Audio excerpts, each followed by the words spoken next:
Sénat. Bonjour, j'ai invité cette semaine Jean-Jacques Aillagon, le président de l'établissement public de Versailles, et Bernard Maris, qui a écrit Marx, ô Marx, pourquoi m'as-tu abandonné ?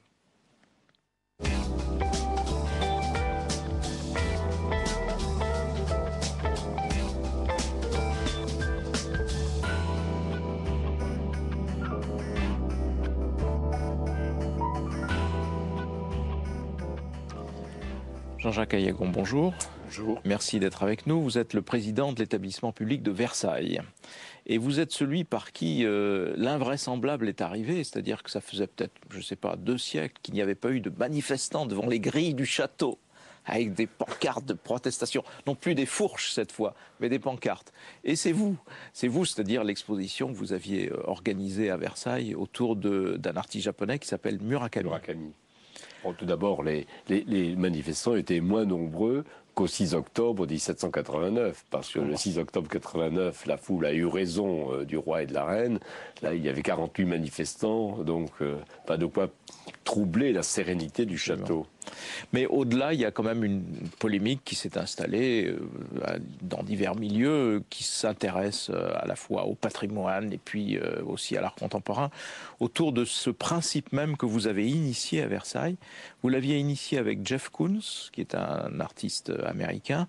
Vous avez invité un Français qui s'appelle Vaillant aussi également. Xavier Vaillant. Et maintenant, Murakami. Et à chaque fois, on a le même. Alors, pourquoi avoir, parce que ça, c'est vraiment votre marque, amener à Versailles l'art contemporain, et pas seulement l'art contemporain, mais ce qui est dans l'art contemporain peut-être un peu le plus visible, ou en tout cas le plus connu déjà.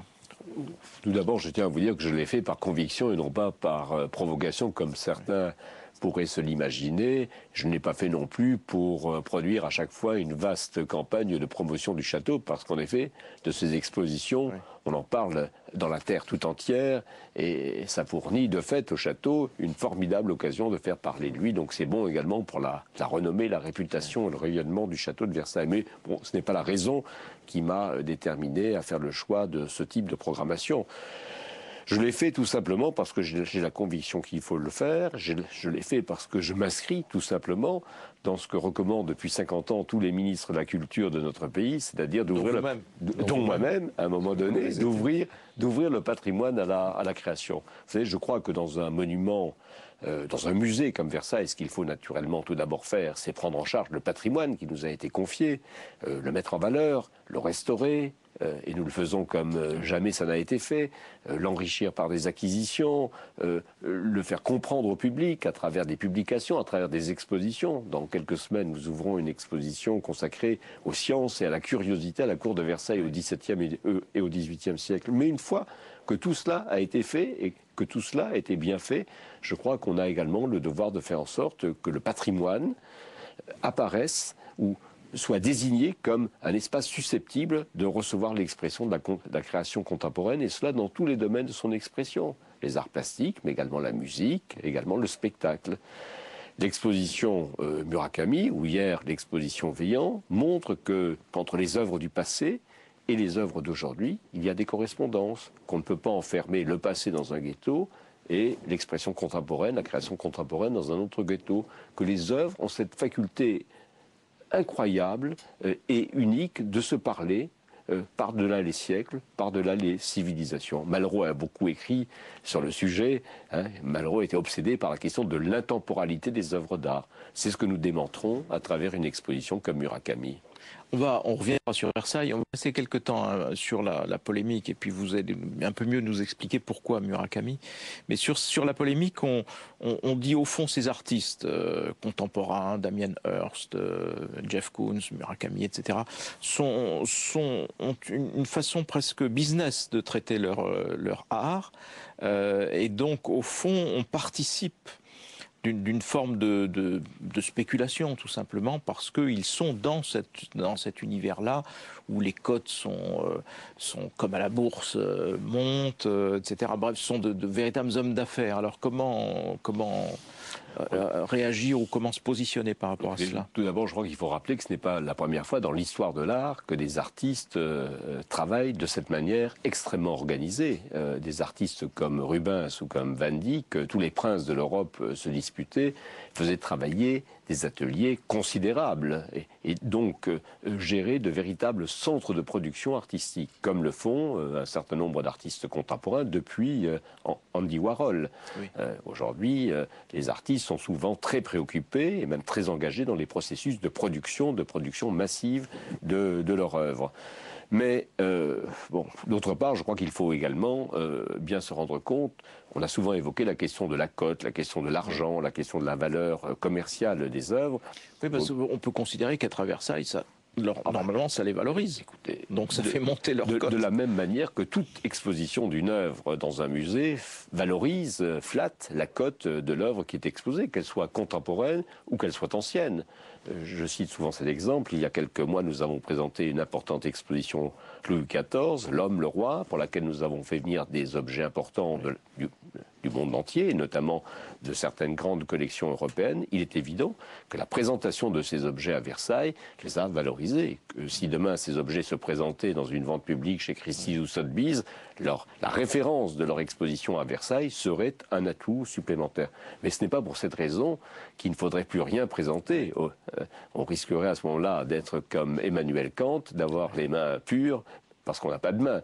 Donc il faut parfois également oser. Mais ce qui est important, c'est de bien veiller à ce qu'un établissement culturel, et notamment quand il a un caractère d'établissement public, ne programme pas des œuvres pour délibérément provoquer leur enchérissement sur le marché, ce qui serait naturellement coupable, ce qui serait condamnable, mais qu'un établissement public veille à programmer des expositions, à présenter des œuvres en considération seulement de l'idée que se font les responsables de cet établissement de l'intérêt artistique de ces œuvres.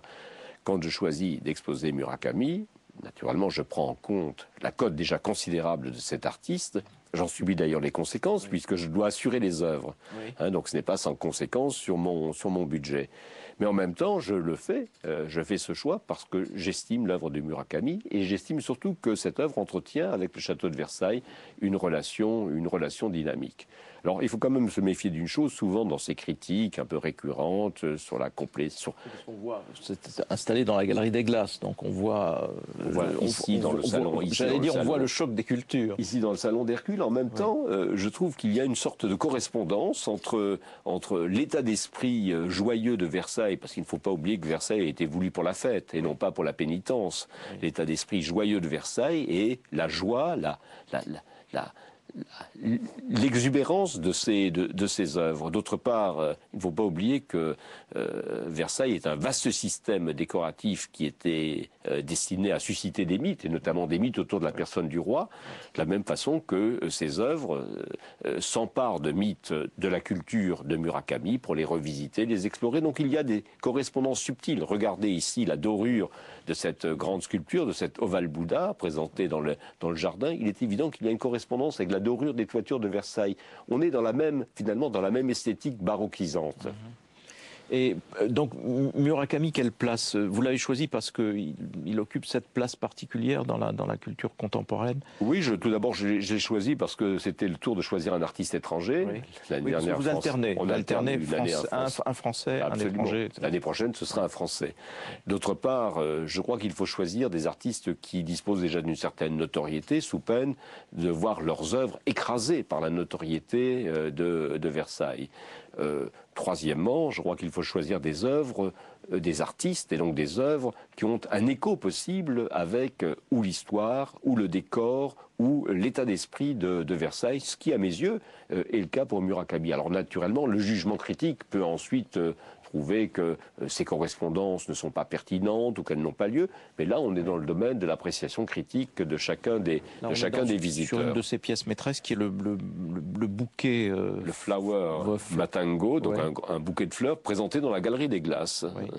Alors donc ça, c'est un des trucs qui choque le plus, parce que ces galeries des glaces, comment réagissez-vous d'ailleurs? On a même une déclaration d'un des héritiers de la couronne, si j'ose dire, qui s'indignait du fait que, comme ça, Versailles soit presque, on était presque dans la profanation. Tout d'abord, la couronne n'a plus d'héritier, puisque aujourd'hui la souveraineté est passée du monarque au peuple, et que la République, depuis 1792, est le régime prépondérant de notre pays, que nous y sommes attachés. Donc c'est désormais la République française qui est seule comptable de l'usage qui est fait du château de Versailles. Aucun descendant des anciennes familles régnantes ne peut faire valoir un droit moral à l'égard de ce château. Je comprends très bien qu'il y a un attachement sentimental, mais cet attachement, nous pouvons, vous et moi, le partager. Le château de Versailles nous appartient tout autant qu'aux héritiers de la famille de Bourbon. Ce prince a d'ailleurs cru bon, au moment de l'exposition de Koun, s'engager une action contre l'établissement public, sollicitant du juge la fermeture de l'exposition pour scandale. Le tribunal administratif de Versailles a rejeté sa requête, l'a condamné aux dépens. Il a fait appel au Conseil d'État. Le Conseil d'État n'a pas reçu son appel. Il faut se méfier aussi de ces gestes qui, parfois, dénotent une sorte d'attachement, de regret de l'Ancien Régime et d'affirmation que le château de Versailles ne serait pas un monument appartenant au public, appartenant au peuple, appartenant à la communauté universelle, puisque le château de Versailles est classé au patrimoine mondial de l'UNESCO, mais que le château de Versailles serait en quelque sorte le tabernacle, le reliquaire de nostalgie politique. Le château de Versailles a été voulu pour la représentation du pouvoir, a été voulu pour la fête, surtout. Oui. On sait la place que tenait la fête à la cour de Louis XIV, et je pense, pour ma part, qu'en présentant Murakami à Versailles, je suis fidèle à la volonté de Louis XIV. On a un Bouddha très doré, qui est aussi une des grandes pièces de cette exposition. Une grande pièce de l'exposition, mais vous savez, Jean-Marie Colombani, quand vous regardez cette pièce et que vous portez votre regard un peu plus loin sur le jardin, vous avez le bassin de la Tonne. Vous voyez la Tonne entourée de paysans transformés en crapauds, en têtards, en salamandres. Oui. On est là finalement dans dans le même exercice de l'imagination créatrice. Alors, pour revenir à la façon dont on peut, comme ça, gérer un établissement comme celui de Versailles, c'est immense, parce qu'il y a donc la partie purement conservation, et en même temps, il y avait des choses à redécouvrir que vous avez rouvertes. Il me semble qu'il y avait notamment une galerie dans Versailles, où on peut revoir la bataille de la campagne d'Italie de Bonaparte, entre autres. Donc c'est un monument en même temps où, je veux dire, on l'assimile évidemment à la monarchie, mais toute l'histoire de France défile finalement dans Versailles. Et vous avez tout à fait raison de le rappeler, il ne faut pas oublier que le château de Versailles, c'est désormais deux choses. C'est d'une part, pour le corps central, le souvenir de l'Ancien Régime, le souvenir de la vie de cour, le souvenir des monarques qui ont régné à Versailles, Louis XIV, Louis XV, Louis XVI, Marie-Antoinette, comme grand personnage également de l'histoire de Versailles, mais que depuis 1837, le château de Versailles est devenu le musée d'histoire de France, ce musée que Louis-Philippe a voulu pour réconcilier tous les Français autour de son régime, pour prouver en quelque sorte que à travers l'Ancien Régime, la Révolution et l'Empire, c'était l'histoire de la même nation française qui s'était illustrée. Et donc, Louis-Philippe a fait un musée des grands hommes et des grands moments de notre histoire. L'histoire de France, on ne l'écrirait plus de la même façon aujourd'hui, mais nous, aujourd'hui, notre musée d'histoire de France au château de Versailles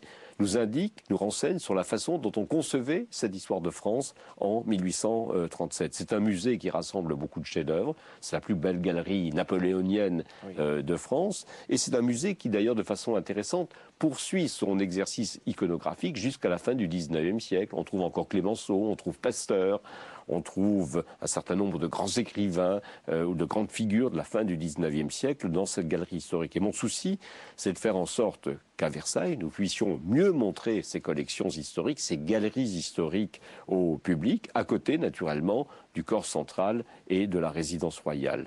L'année prochaine, donc en 2011, nous allons inaugurer la première phase de ce chantier de remise en valeur de la dimension historique du château en ouvrant au rez-de-chaussée, au rez-de-jardin plus exactement de l'aile du Nord, une galerie de l'histoire du château pour permettre au public qui vient au château de Versailles de comprendre que ce château ne s'est pas fait en une fois, mais qui n'a cessé d'être transformé au XVIIe, au XVIIIe, au XIXe et au XXe siècle que ce monument est un monument vivant qui témoigne de notre histoire, mais qui témoigne également de l'histoire du goût, de l'histoire de la gestion et de la restauration du patrimoine.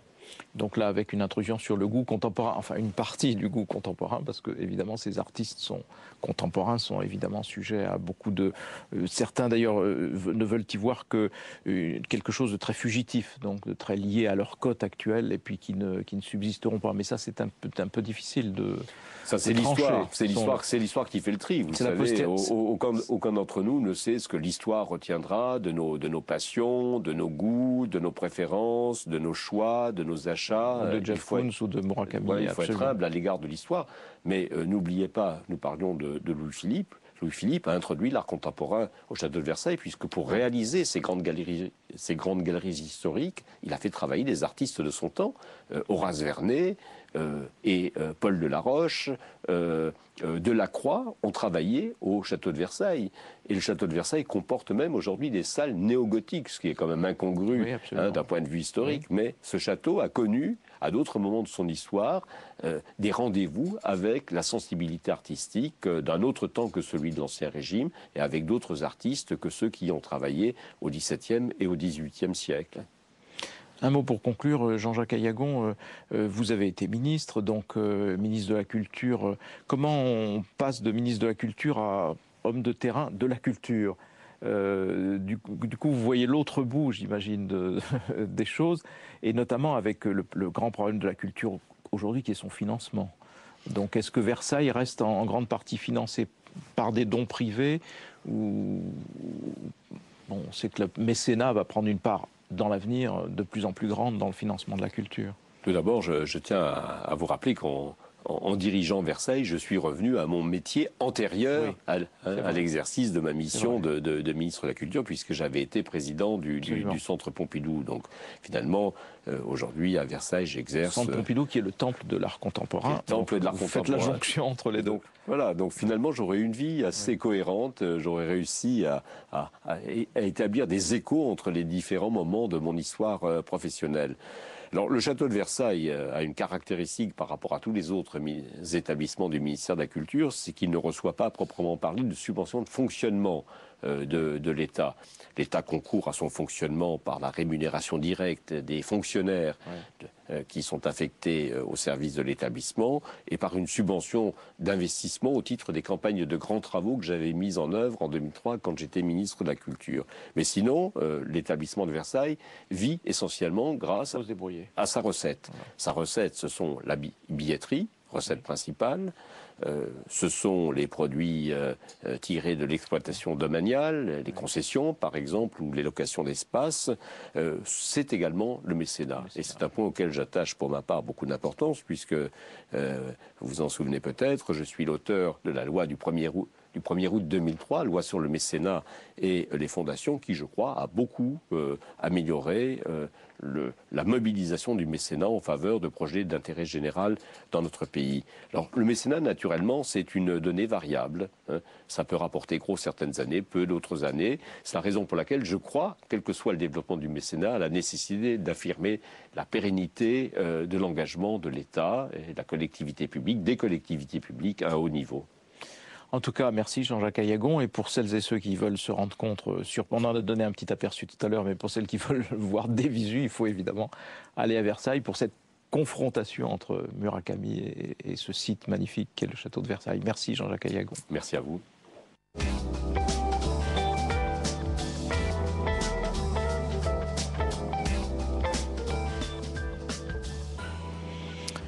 Bernard Maris, bonjour. Bonjour. Merci d'être avec nous. Vous êtes professeur d'économie, mais vous êtes aussi très connu des auditeurs de France Inter et évidemment des lecteurs de Charlie Hebdo. Vous avez donc les deux casquettes et vous êtes plutôt connu comme porteur de la parole, en quelque sorte, de la contre-économie. Et là, vous publiez aux éditions Les Échappés un livre qui s'intitule « Marx, ô Marx, pourquoi m'as-tu abandonné ?» C'est très, on croirait, un prêche d'un religieux. D'ailleurs, vous dites que Marx est une forme de Dieu pour vous. Donc alors, pourquoi ce cri du cœur qui fait que bon, vous avez l'habitude de puiser chez Marx des instruments d'analyse et puis ça s'arrête au bord, j'allais dire, de ce qu'il faudrait comprendre aujourd'hui, peut-être. D'abord, je me suis demandé si on pouvait relire Marx. Et j'ai été très surpris. C'était pas évident. Oui, on peut relire Marx, c'est-à-dire que c'est encore une grille de lecture intéressante pour la crise économique, la crise financière. Il a donné les outils, il y a la boîte à outils pour comprendre un petit peu ce qui se passe aujourd'hui dans le monde. D'ailleurs, son dernier ouvrage devait s'intituler La mondialisation. Donc il avait déjà eu l'intuition de la mondialisation, bien sûr. Mais là où il m'a abandonné, c'est au moment où il ne me donne rien pour ce qui pourrait être un après-capitalisme. C'est-à-dire que, oui, j'ai bien compris le mécanisme du capitalisme, je vois pourquoi il y a l'accumulation, pourquoi il y a des crises, pourquoi il y a de la surproduction, pourquoi la Chine est une immense menace aujourd'hui pour nos pays. C'est dans Marx. Je peux relire la crise de 2007-2008 avec Marx. Il aurait adoré cette crise, il l'aurait très bien expliqué. Mais là où il s'arrête et où j'ai l'impression qu'il n'a plus d'utilité, c'est un peu un adieu au marxisme, ce livre. Oui. Et même peut-être un adieu au socialisme. C'est-à-dire que je ne vois pas sur quoi débouche cette accumulation et ce fonctionnement du capitalisme qui retombe toujours sur ses pieds comme un chat. La Chine, on le voit bien d'ailleurs, parce que c'est l'économie capitaliste, mais avec une dictature, oui, qui reste une dictature. Ça, c'est la curieuse alchimie qu'il n'aurait pas prévue, c'est-à-dire que ce pays puisse durer, et peut-être durera assez longtemps, en mariant la dictature et le marché, et en mariant aussi le contrôle du crédit et le marché, parce que la Chine, quand même, contrôle le crédit. Mais là, ce qu'il avait très très bien compris, et ce qu'il aurait très bien analysé, c'est la menace de surproduction latente que fait peser la Chine sur nos économies, parce que la Chine va déboucher sur son immense marché intérieur, et lorsque vous produisez pour 500 millions d'habitants ou de consommateurs, vous avez d'énormes économies d'échelle qui vont faire que les firmes chinoises, dans 10 ans, peut-être même avant, vont être ultra compétitives sur tous les produits, des TGV aux avions, en passant par, bien entendu, par l'informatique. Donc tout ça, c'est très très bien vu déjà dans Marx. Mais là où il me laisse en plan, c'est que le capitalisme ne débouche pas sur le socialisme, mais pas du tout. Je ne vois pas vraiment. Et là où je suis encore peut-être pas déçu, parce que je m'y attendais un petit peu, c'est qu'il a beaucoup écrit sur le communisme, contrairement à ce qu'on dit Karl Marx. Il a beaucoup écrit sur le communisme. Oui, oui, il y a une part de très grande nostalgie chez vous de ce que devrait être ou de ce que aurait dû être l'homme communiste. Voilà. Hein, c'est d'ailleurs, il y avait des accents toujours un peu religieux. Absolument, chrétien, oui. Chrétien. D'ailleurs, vous dites, je ne me lasse pas de redire la passion selon saint Marx. Voilà. Et oui, mais cet homme, je veux dire, c'est l'utopie éternelle de changer l'homme, de faire que l'homme ne soit pas l'homme, alors qu'au cœur de enfin, vous le soulignez évidemment, au cœur de la crise actuelle, il y a ce que les Américains appellent tout simplement la cupidité. La cupidité, voilà. Qui était le grand ressort de la crise financière d'aujourd'hui. Le grand ressort du fonctionnement humain, et la cupidité et la frustration, hein, le fait que nous soyons insatiables. Ça, le système capitaliste a très bien compris comment il pouvait surfer sur l'insatiabilité humaine. Et donc Marx espérait un homme nouveau, et c'est un peu, pardonnez-moi, c'est un peu niais, c'est un peu ridicule quand on voit ce qu'il a écrit sur l'homme communiste qui débouchait au-delà du capitalisme. C'est une espèce de christianisme assez simple, c'est-à-dire que je désire ce que désire l'autre, la propriété de l'autre me ravit, je tends l'autre joue, je suis heureux quand il est heureux, ce qui n'est pas vraiment le cas, quoi. Ce qui n'est pas le cas. Et donc c'est là qu'il m'abandonne, c'est-à-dire qu'il me donne aucun outil pour comprendre l'homme moderne, et aucun outil pour comprendre ce que pourrait être, je ne dis pas une révolution, hein, mais disons un aménagement même du capitalisme, pour éviter que les gens, vous savez qu'il y a la question de la pauvreté en ce moment, que les gens souffrent moins, que les gens soient plus heureux, souffrent moins au travail, etc. Pour lui, c'est l'abolition du travail, de la division du travail, mais c'est simpliste et c'est ridicule quand on y pense. Ce n'est pas parce qu'on explique bien le capitalisme qu'on voit quel peut être l'au-delà du capitalisme. Alors lui faisait tourner toute sa théorie autour du prolétariat. Oui, bien sûr.